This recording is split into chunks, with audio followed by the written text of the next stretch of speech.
Hello everybody, it's vanburman here and welcome to my final impression video on XCOM 2. I've literally just completed it, and just for everyone that is listening to this who wants to play the game, I will be discussing some of the spoilers, so I'll put it in the title as well, but if you don't want to know anything about that, then because some of the gripes and stuff I have are in there, then stop watching now and find another one, maybe my first impressions are pretty good. I mean, they're pretty much in line with what these final ones are going to be. So it's taken me roughly 36 hours to complete the game on Veteran. And I have to say, it's been really touch and go the whole way. I got off to a pretty bad start. Looking at some of the end game statistics, I lost 20 soldiers altogether. Most of them were right at the beginning, and I did get my ass handed to me, I'm not going to lie. So yeah, if you're going to have a first playthrough, I would not expect that to be your main one. You do learn a lot of lessons in the first playthrough, that's for sure. I will be talking a little bit about the final mission as well. So first off, I'm going to start with the negatives, because it's better to get the negatives out of the way than we can end on a positive note. So the performance is still an issue in the game. There's still massive frame drops. I also had a time when the voiceovers weren't working, some of the animations weren't working, the turns were taking 3 or 4 minutes between them. Really not good. So yes, that did not help. I managed to solve the voiceover thing and the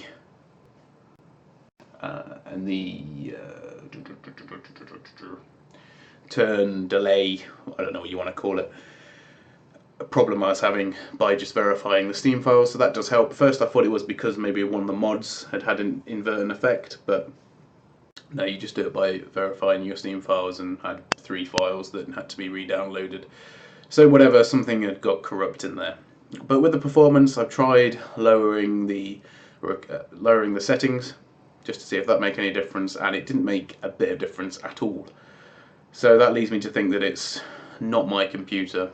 It would be, the problem in the software side. I've also updated to latest drivers and everything, so I have tried to mitigate the performance issues that I was getting. So that's the main problem I've got. Now, the second one is a little bit more, well, part of the game, basically the last mission. Everything up to the last mission is to a certain extent, you can choose your difficulty. There are some missions where you will get to choose what difficulty you want to do. You will get to choose whether you want to embark on certain missions or not. You will know how many enemies are going to be present and a good cross-section of what enemies are going to be there. That's pretty good. It gives you a chance to plan and set up your attack. Now, going on to the final battle, it says there's 29 enemies. I'm not sure whether that's true or not. I'm pretty sure I killed more than 29 in the last battle, but I don't remember the statistics now, even though I've only just done it. But the end battle is fine. You're going through a level, obviously, to get to a sort of antechamber at the end. And all that bit is perfectly fine. Don't get me wrong, it's difficult. They throw some high-level guys at you, troops at you, and in awkward positions as well, and the sort of mixture of guys you don't particularly want to be facing. Then when you get to the antechamber room, you've got to kill 3 avatars. Now, if you've not fought the avatars before, because there's a fairly good chance you may not have done it, it's quite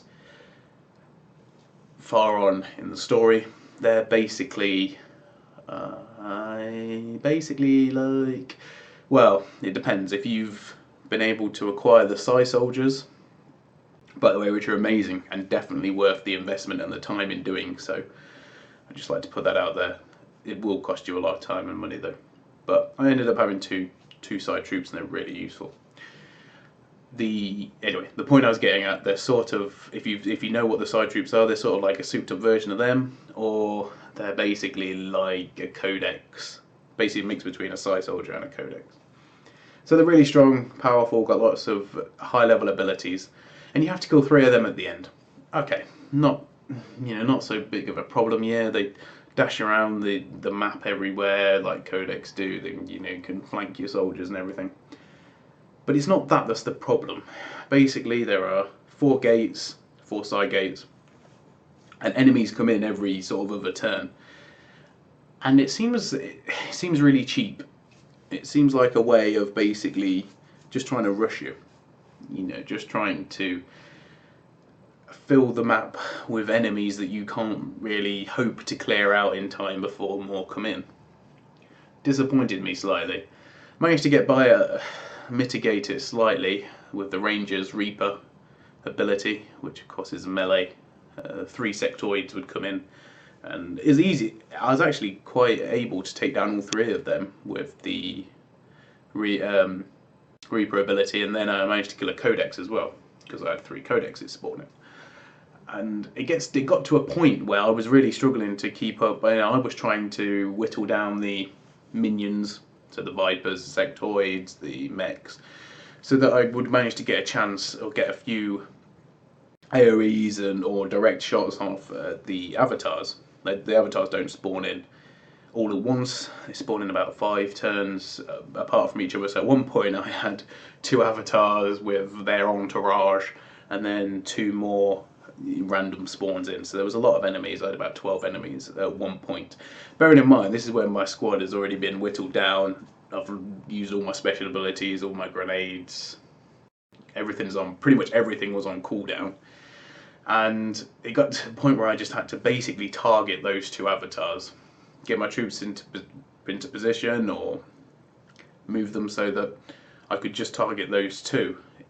Not really caring about the next turn for what might hit me, if that makes sense. Obviously, you hide behind cover, and I felt like it was a bit cheap. I didn't like doing it because the game had taught you to play one way for the whole of the entirety of it. And then it gets to the last level and basically says you've just got to prioritise these 2, because if you don't, there's just going to be too many enemies and they're going to whittle you down and they're going to take you out. Now maybe that's just me. Maybe there is some grand scheme you can employ where any enemy that comes through will instantly get mowed down. I have had setups like that before. But of course you've got to take into account the map placement and the enemy placement. Codexes and avatars can teleport around the map at will. And then you've also got the Vipers as well. Luckily, I actually didn't get into a fight with any of the Vipers. They were too far away until I managed to take out both avatars. But they could be a right pain in the bum as well. So, learning everything I'd used, I beat the game. But it felt a bit cheap. I'd have liked an overall victory, basically, rather than what I got. But I don't know. Massive difficulty spike right at the end. And that's after you've got through the level, basically, which would be any other level in the game. So just something to consider when you do get that far, when you do get right to the end, unless you've got to rush through it, unless the Avatar project is really close, which like mine it was really close. But you might as well use up all the time that you've got right at the end. Gather your supplies, make sure you've got all the best weapons, train up your side soldiers and extra skill or whatever it is that you want to do, and then go into the battle. I don't know what happens if you actually lose any of your soldiers in the last battle. I didn't actually lose any. Got to a point where the next turn I would have lost someone. I had 2 people on 1 health left, and then I had 1 person that was bleeding out, which is quite lucky because obviously they would have died otherwise. And it forced my hand into just targeting the avatars. But anyway, that's my thoughts and my opinion on it. XCOM 2, don't get me wrong. Oh, that's the gripes, isn't it? I need to talk about good things now. Good things are the side troops are really good. The abilities that they've got are really good. The customization is far and above what XCOM 1 was. You've got the extra abilities for your guns, the enhancements on your soldiers. Obviously the ability tree are fairly linear. You've got 1 or 2 options again, but that's not a problem. You just basically have 1 of each, and or you just pick whatever skills you want. I mean, I think that's the good thing about it. I at least try and match my personality of the character to their specific skills, and it seemed to work really well. Your troops will get injured a lot, which has always been a pain, and it got to a point where I was in the main story where it wasn't so much that I was worried about losing people or whatever. It was more I was worried about, well, these people are going to get injured and then they're going to be out for, you know, the next mission, maybe 2 missions. So that's something to just look out for. You obviously got to take care of your troops, but you know that pretty much goes without saying. So one of the best moments was also one of the worst moments in the game, and that was actually right at the start.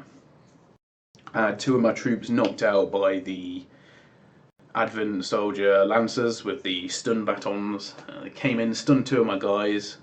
2 of my actually they're both specialists, so I think they were the only 2 that were healing, and I was really I was doing alright in the level until that point, and then I thought that's it. We're not going to bother getting the VIP. We're just going to get out of there.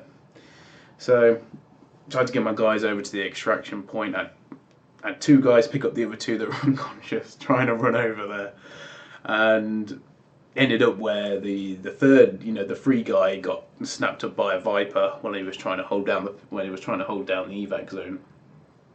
So he basically drew all the fire of the enemies, and one of the guys got out with the guy that was stunned. He was carrying, so they got out fine. But then the other 2, or the other one that was carrying the guy, he was making a dash for it, got shot down.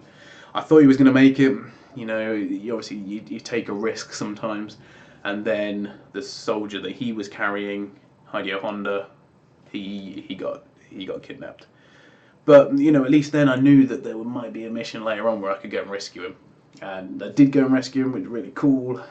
It was just amazing having to escort him out. That was cool because you know one of the characters that you make yourself. If you make sort of like 20-30 characters, or maybe in your first playthrough 20-30 characters or whatever you might customize, save them to your pool, and then the next time you go through, you'll get stuff like that. You'll get them appearing in places, you know, those recruitable guys or VIPs you've got to escort. So I think you know that was really cool to have happen. Just one of those little random events you can get in the game, and just basically one of the things that sums up XCOM. It was yeah pretty brutal mission. Then there's been other missions where I've completed the objective, or just managed to complete the objectives, but then obviously you've got the side part of having to kill all the Advent soldiers or the enemy troops, and I wasn't able to do that, and I had to retreat. And a couple of my guys got shot down while I was retreating. And of course, I succeeded the mission because I managed to, whatever it was, capture the data or defend the beacon. Or no, it's not defend the beacon. Whatever it happened to be, I did complete the objective, but didn't kill the enemy troops and lost a couple of guys. So, I guess XCOM is one of those few games that can make a victory feel like a crushing defeat, and that plays into what it does really well. You know, it is this hopeless mission against the aliens, against the elders, and they are strong, they are overly powerful. And I suppose, you know, it should be that way the whole way through. You're constantly dealing with this timer ticking across your avatar the avatar project, and then you've also got the timers in the missions as well. And I've got to say, one of the mods that I did use is one to increase the amount of time in the timers. So in the missions, so it gave you 3 extra turns on non-UFO missions, and then just 2 extra turns in the UFO missions. I found that balanced out a lot more. I didn't have to rush it. I didn't have to throw my guys in needlessly, and I think that helped me. That lessened my losses as we went on. So definitely worth doing. I really like a lot of the high-level armor as well. They've got special heavy weapon attachments, which are absolutely devastating, but you lose a slot on your items that you can carry. So I actually got to a point, or the last mission, I actually didn't take any medkits in, and I felt really stupid for that, thinking I could actually do with a couple of medkits right now, but had to soldier on through. Don't think it would have made that much difference at all, if I'm honest. It was still always going to be really tight in the last section of the final mission, but the end is really good.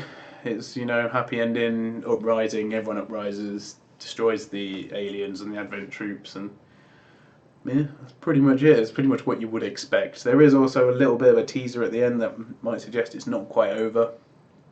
How they'll play that, I don't know. And how they'll carry on the lore if they're going to do an XCOM 3, I'm not 100% sure, but definitely worth playing, definitely worth your time and probably your money.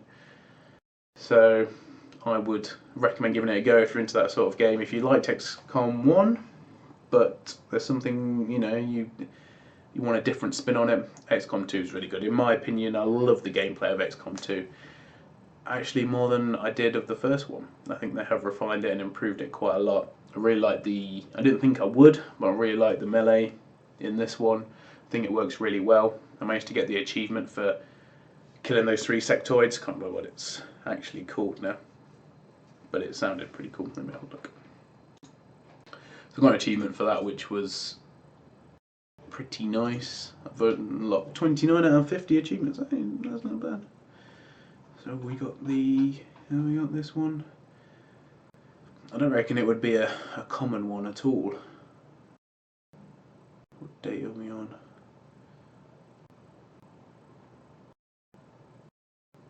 Oh yes. Now am I become death? It's a weird one. Kill 3 enemies in a single turn with a single soldier without explosives. So I think Reaper is probably one of the only few ways you'd be able to do that. I know there are some other abilities, but that would be the easiest way to do it. And I did soup him up on his melee damage, but hit after hit after hit, it was really cool. And the Rangers are one of the best classes. I'd recommend always having one in the team, no matter what. Whereas I feel like you can sort of get away with this not having the specialist, but in the last mission there's a lot of mech units, so you do need a good cross section of all of them. You also get an avatar to take with you as well, the commander's avatar, so an extra squad member, which is really useful. He's got some really high level psi abilities, and that do come in really helpful. I wouldn't have been able to, if I didn't have him in the squad, I wouldn't have completed the last mission. And that's how crucial it was to have an extra, really strong teammate in there. But anyway, guys, let me know what you thought of XCOM 2.